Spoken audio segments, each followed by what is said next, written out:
Hello? Hello? Hello? Hello? Vijana we!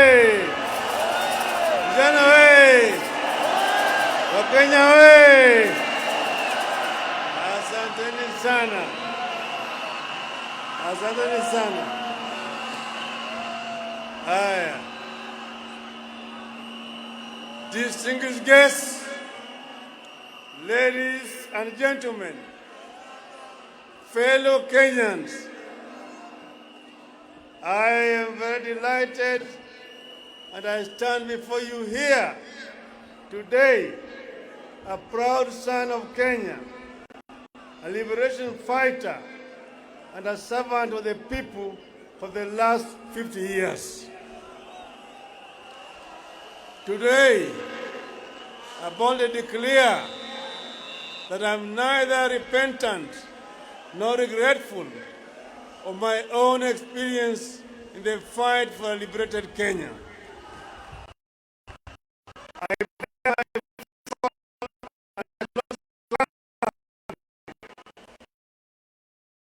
Because my country was worth it then and is worth it now. I bear scars of liberation with pride and embrace the blood, sweat, and tears they cost me. By the way, the tears from the torture chambers are still running, as you can tell from the handkerchief that never leaves my hand. For years, I was not allowed to speak with other inmates. In fact, for 60 straight years, I did not sleep on a bed. For months on end, I was either held incommunicado, in solitary confinement, or handcuffed and in transit to the next prison or detention camp. Relatives died, including my beloved mother and my own brother, and I never got the chance to say goodbye.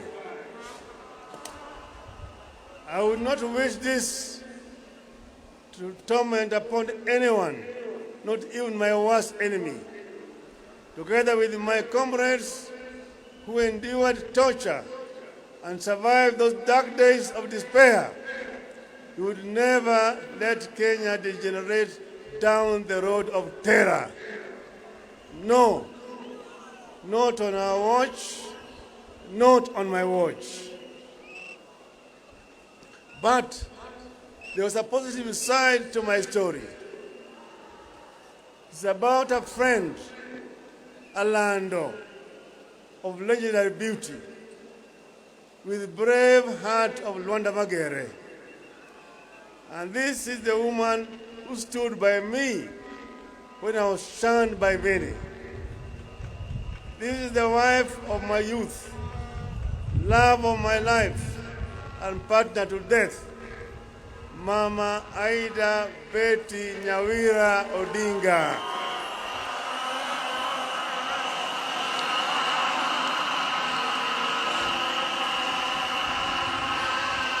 In those hard times of long and uncertain incarceration, if I was not reading the Holy Bible, I found deep solace in Mama Aida's love and support.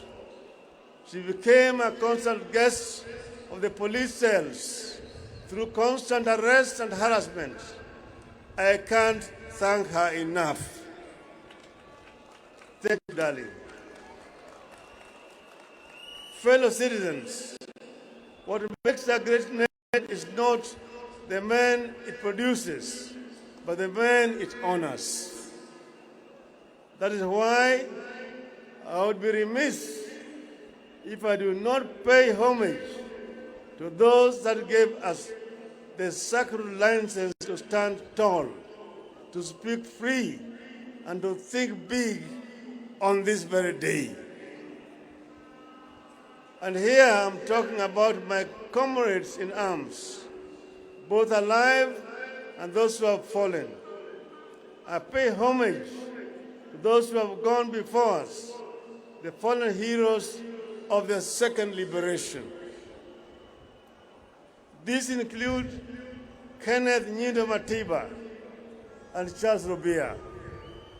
Many do not recall that I was detained at Community Maximum Prison on the same day with two compatriots on the 5th of July 1990 for demanding multipartyism. Other fallen compatriots include George Anyona, Jean-Marie Sirone, Martin Shikuku, Mukaru Ng'ang'a, Okioko Mbaka, and Wangari Maathai.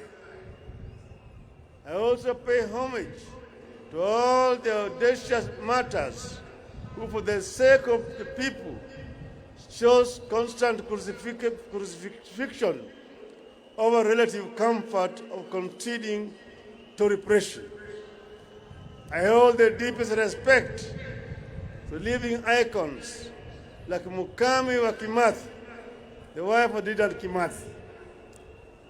They called her the worst because, like Kimathi, her husband, Mukami was a fearless fighter who mobilized daring bands of women in complex undercover Mau Mau operations. I salute her. Other liberators include Ngugi wa Thiong'o, whose powerful written words enriched the ideologies of the struggle against the one-party regime. Koigi wa Mwere, whose fearless voice inspired many to action. I remember Dr. Odinga Mbai, the fearless chair of the Devolution Committee at the Bombers Conference, who was brutally assassinated, and Dr. William Mutunga, who distinguished himself as a selfless champion of social justice and comrades in the detention chambers. We also had Katama Mukangi, Kaimoji Wachira, Alamin Mazrui, all those colleagues who were with us at that time. In the course of this struggle, there have been ups and downs, advances and retreats, but we have never lost our direction. At this point, I must pay homage to my brother, His Excellency, President Uhuru Muigai Kenyatta, for the foresight and sense of patriotism in initiating the dialogue that led to the handshake. It takes a seasoned statesman to shake the hand of his rival. I thank him. In the course of our discussions, we agreed that Kenya is greater than the two of us. We agreed that despite years of effort, Project Kenya has not quite taken the way of how our fathers envisaged. Where our founders envisaged unity, we have been held back by divisions, tribe against tribe, region against region, men against women, leader against leader. As if these divisions have not been costly enough, there are still massive efforts by other people to divide us further, as rich and poor, young and old. We agreed that where our fathers dreamt of plenty within our borders, poverty has taken deep roots in our land. We agreed that we must deal a deadly blow to corruption before it brings down our country. We resolved to work together to unite our people in order to realize the Kenyan dream as coined by our founding fathers. Justice is our shield and defender. May we dwell in unity, peace and liberty. Plenty be found within our borders. That is the foundation of the Azimio la Umoja. I must add here that with this reconciliation, I ask for nothing, and I will never ask for anything except the opportunity to serve.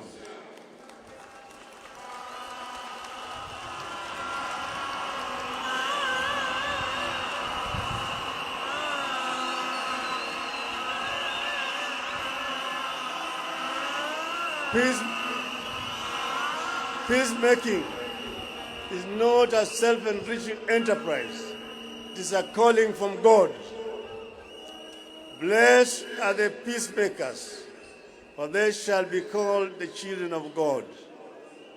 Fellow countrymen, let me shift gears now to other stories, those that I witnessed, listened to, and collected on my Azimio la Umoja tour of every corner of our greatest republic over the last 3 months.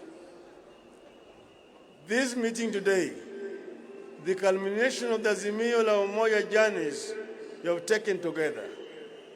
And you have already seen through the videos some of the issues that were raised during the consultations. Kenyans spoke from their hearts during the 15 Azimio la Umoja mammoth meetings.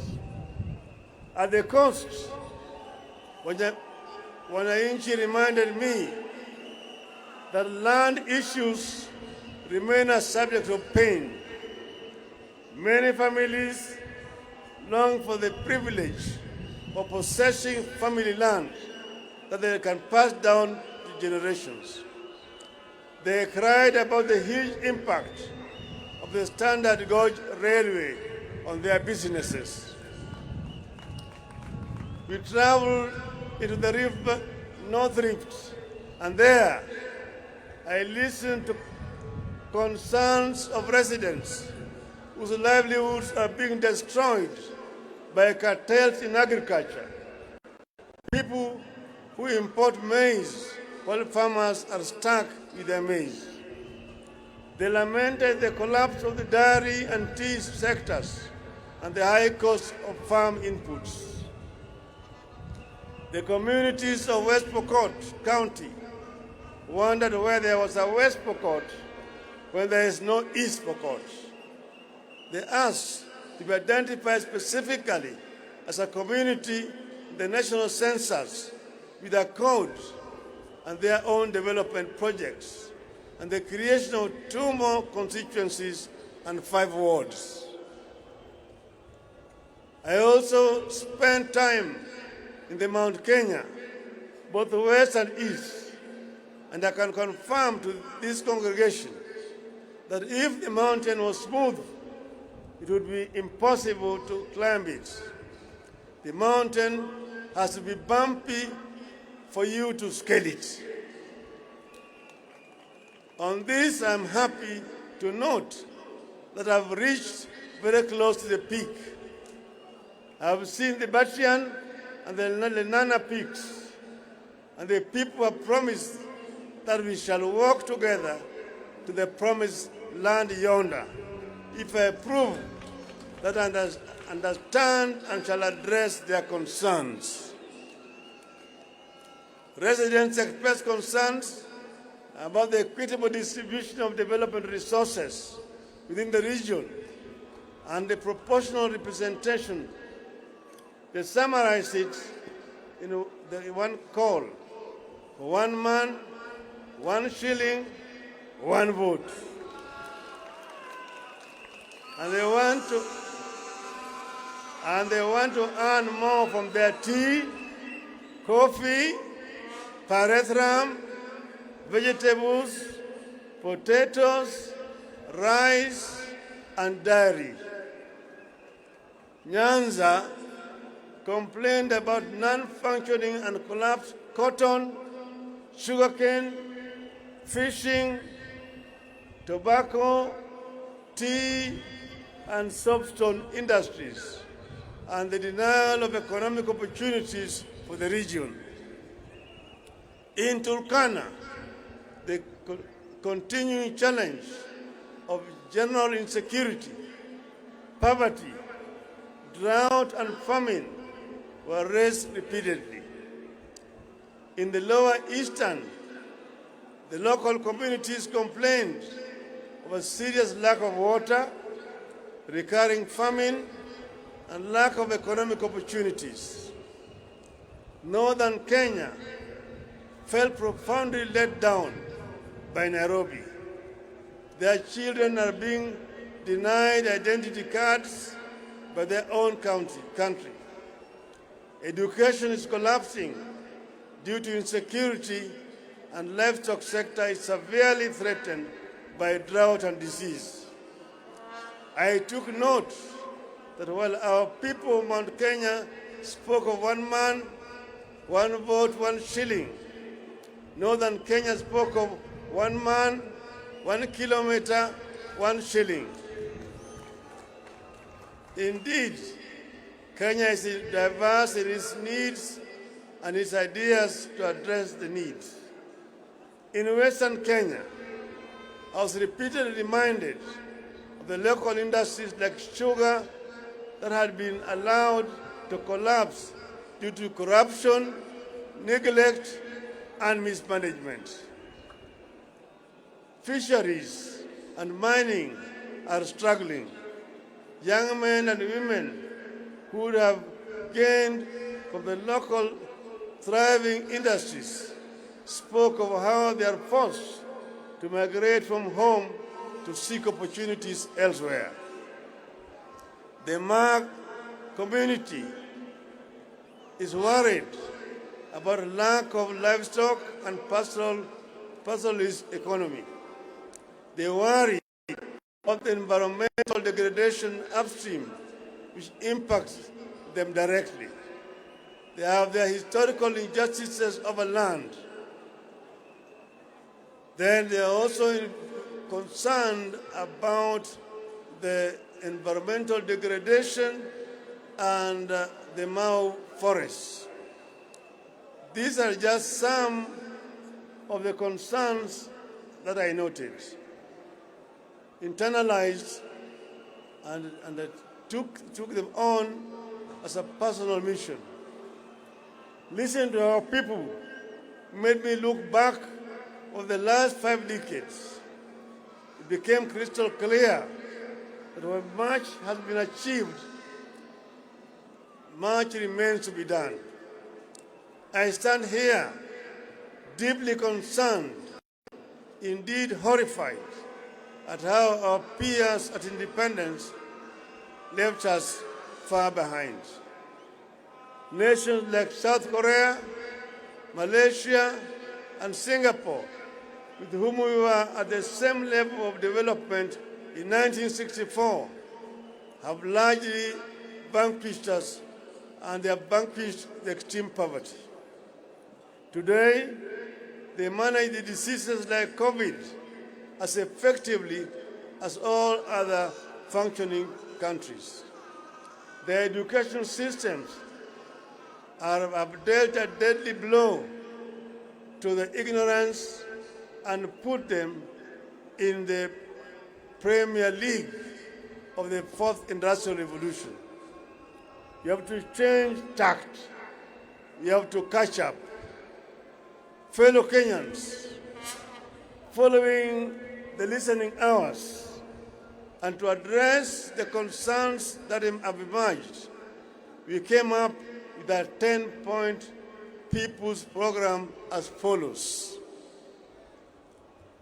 Point number 1, inua jamii, pesa mfukoni. A nation's greatness is judged by how it treats its poor and vulnerable. Pesa mfukoni is a social protection program that will deliver 6,000 shillings per month to the 2 million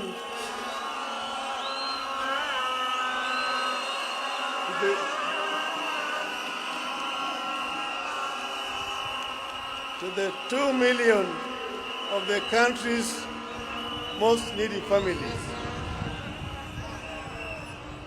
And I want to emphasize, it is not a handout, but an investment and a foundation for a new transformational value chain that will also trigger massive economic activity and create thousands of localized small-scale businesses and enterprises across the country.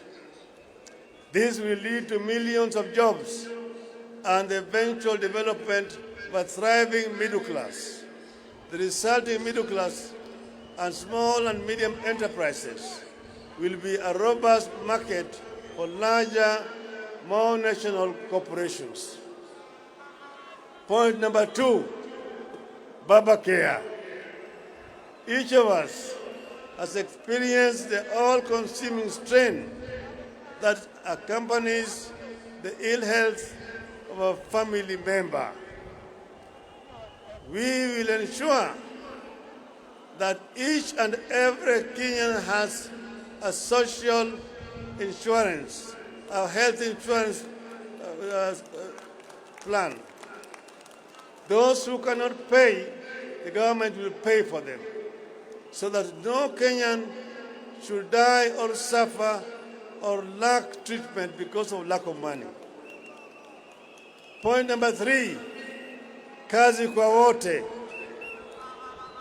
This is about securing the welfare of the people by generating avenues for productivity through job creation programs, for investing in the critical Juakali sector and other micro and macroeconomic stimulation schemes.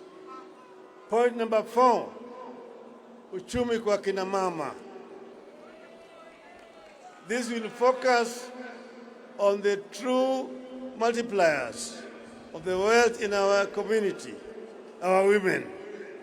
The program will unlock access to financing for women-led businesses and provide support for women and other enabling factors such as access to assets for production, land tenure, and proportional representation in all government levels.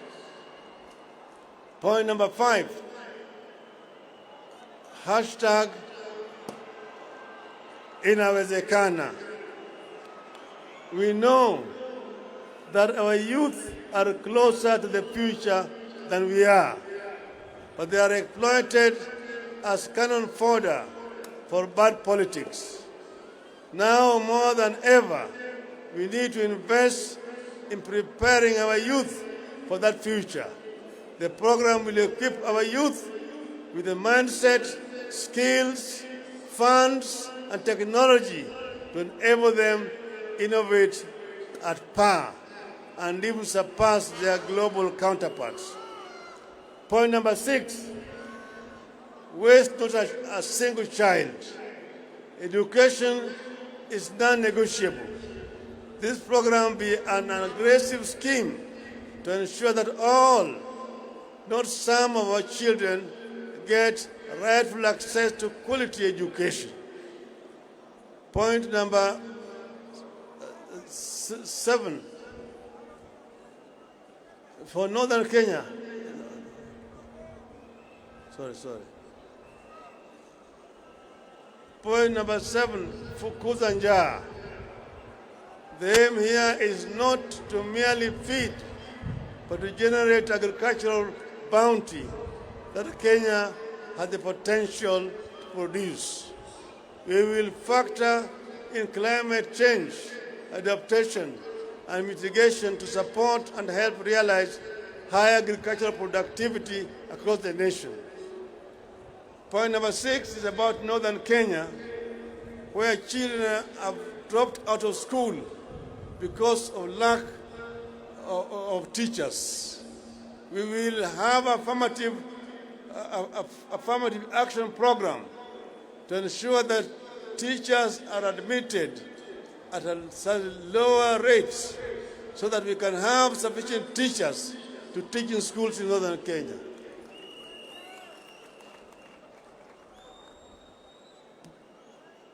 Point number 9, one county, one product. I firmly believe that the idea of devolution in Kenya has the transformative potential of rich mineral mines, abundant oil fields, and other traditional markets of our nation's affluence. One county, one product program is designed to be a launch pad to a Kenya which consumes its products, exports excess, and registers surpluses, not deficits.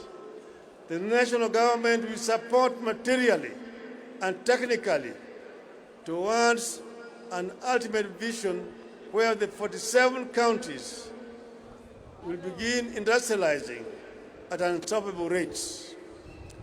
The 10th pillar of my vision has to do with the principles of administrative continuity. By continuity, I mean building and improving on the gains that have been made by the administrations that came before.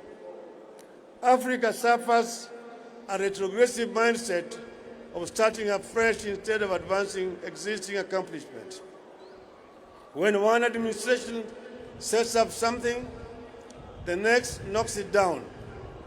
This makes many countries in the continent stuck in a constant state of ignition, never making it to acceleration and takeoff. Kenya must not be a start-stop nation. This is a waste of time and resources and should not be entrenched in Kenyan political culture. For example, President Kenyatta's Linda Mama program could not have worked without the construction of health facilities and upgrading of transport networks that we undertook during the Grand Coalition government. The plan for a rapid bus transit system could not have been operationalized without the construction of the Thika and Mbagathi roads. The plan for the Lamu port dates back to 1972, when President Mwai Kibaki was finance minister. It took almost 50 years for it to be launched by Kibaki as president in 2012, as he was leaving office. President Uhuru Kenyatta took it up in 2013, ran with it, and has implemented it. Lamu project is one whose ultimate vision I see clearly. Ignore it squanders opportunity. By another 50 years, to have a world-class transshipment hub that will reap exceptional economic benefits for our country. My manifesto will bear a crystallized description of the 10-point People's Program, delving into workings and plans that will actualize it for the people. These are just but highlight of new programs that we shall roll out to respond to needs expressed at Azimio la Umoja events. Very soon, ladies and gentlemen, I will unveil a detailed manifesto addressing the critical concerns like corruption, public debt, industrialization, ICT and digital economy, promotion and protection of businesses, and particularly protection of private property. Our business community deserves protection, and they will get it. Fellow citizens, at the top of our national government, where leadership is exercised to the maximum in governing and changing our nation, is the presidency. The president makes a difference in the life of this nation. Having listened to your calls during our conventions give my credential to this congregation and the nation at large, and having spelled out the people's aspirations as I understand them under the Azimio la Umoja, and having given my 10-point vision for Kenya on this day of December 10th, 2021, I, Raila Amolo Odinga,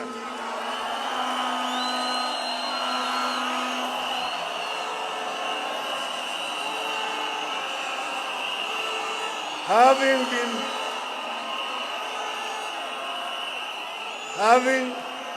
been faithful and committed to building a national, democratic and progressive Kenya in our lifetime, having worked for many patriotic Kenyans to achieve this goal, I do hereby accept to present myself as a presidential candidate at the presidential elections on the 9th of August 2022, following the request and unanimous decision by Azimio la Umoja.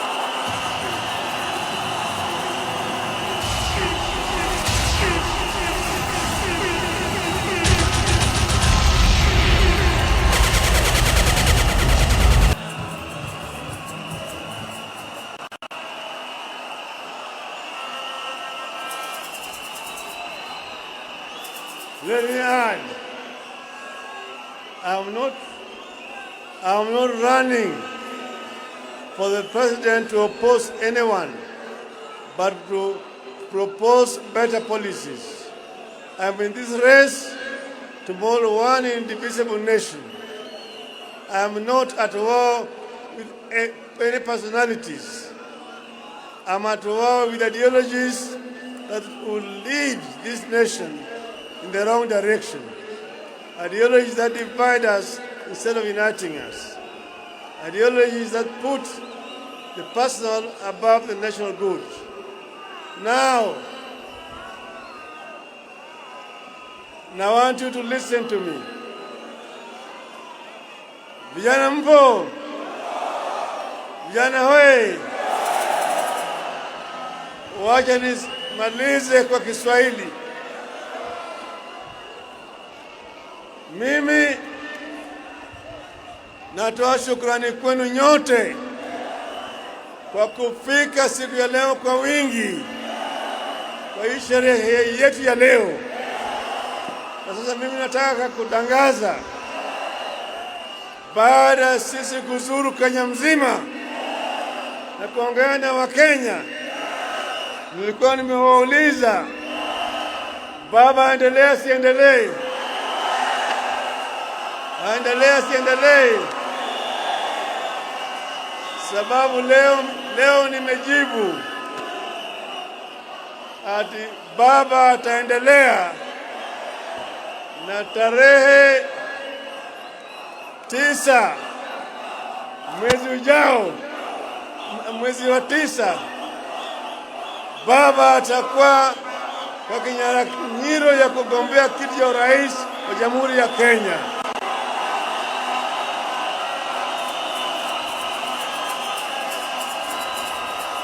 Vijana we! Wewe! Lakini vile vile mimi nasema, baada ya kuzunguka kila mahali, tulikubaliana na ndugu yangu Uhuru Kenyatta tutaleta Wakenya pamoja, na kuna vitu vitano. Moja inaitwa utu, pili ni undugu, tatu ni umoja, nne ni usawa, tano ni uzalishaji. Haya yote tuliunganisha pamoja na kitu kinaitwa Azimio la Umoja. Kwa hivyo nataka lend my ears. Ngojeni kidogo vijana. Ngojeni kidogo vijana. Vijana we. Vijana we. Vijana we. Natangaza kuanzia leo Azimio la Umoja itakuwa Azimio la Umoja Movement, na itakuwa ni mseto. It will be a coalition. Azimio la Umoja Movement. Na nikisema azimio mnasema inawezekana. Azimio la Umoja. Azimio. Azimio. Azimio. Leo tuko na hereby launch Azimio la Umoja Movement.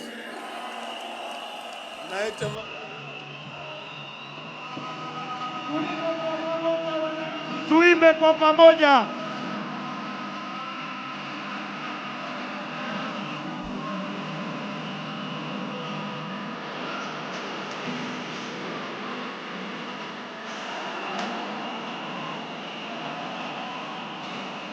Tuimbe kwa pamoja.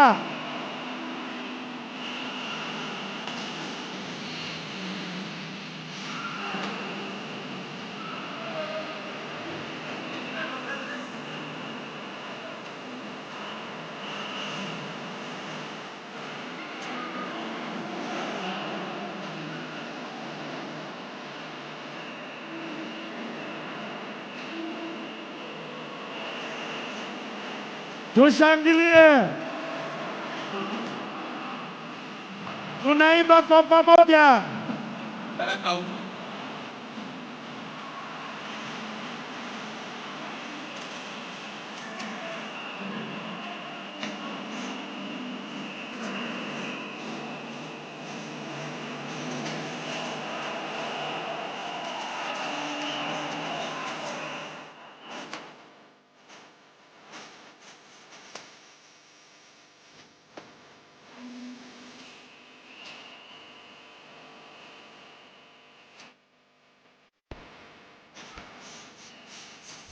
Tupeperushe mabango na kofia na mikono yetu yote.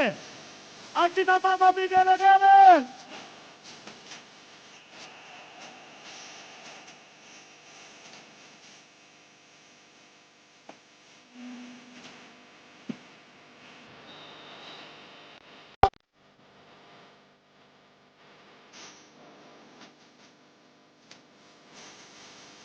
Asante.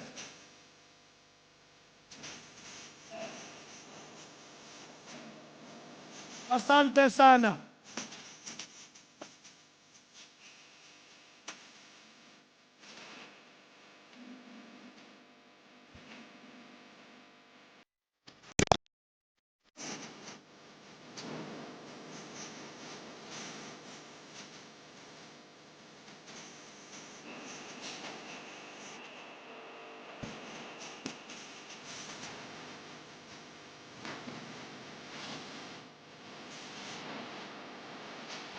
Asante.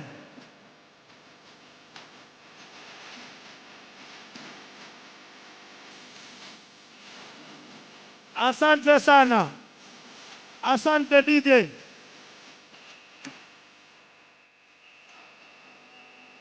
Asante. Tunaomba tupeane nafasi muafaka, wananchi tusalie tumetulia ili kumruhusu viongozi kumpa kongole Injinia Daktari Raila Amolo Odinga kwa kubali mwito, na niombe nipewe leo ni leo, nipe leo ni leo, asemaye kesho ni muongo. Niombe tumpe nafasi. Asante DJ. Niombe mulio kwa jukwaa mushuke ndio muziki iendelee. Wale mko kwa jukwaa shuka, muziki iendelee.